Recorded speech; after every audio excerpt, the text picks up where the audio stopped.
Hey, what's up guys? So here I have is the HP DeskJet 2752E. A very nice printer. Yes, it does have the scanning bed. It doesn't have a automatic feeder, and it doesn't have a feeder in the bottom of the paper. Paper will be on the back side.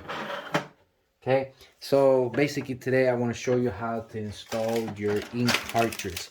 So the ink cartridge, the original ones, comes like this if you decide to buy them, or if you decide to do the HP Office HP Instant Ink.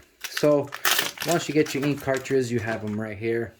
You have to peel this part off. Okay, once you peel it on both, so you do have a color one and you do have a black one, you peel it on both. Okay, so now you'll grab your printer. On this side right here, you'll pull this tab down and you'll get to a second tab. You'll pull that tab down too. Now this should move over, and this is where you will install the ink. So you can see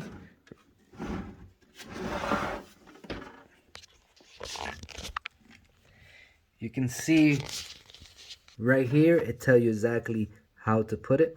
So you pull color here and black here. So you grab the black one, you come, slide it in, make sure it clicks. Okay, so now you grab the color one. Okay, you bring it down, get into the container, put it in, make sure it clicks. So now they're both installed. Come, close this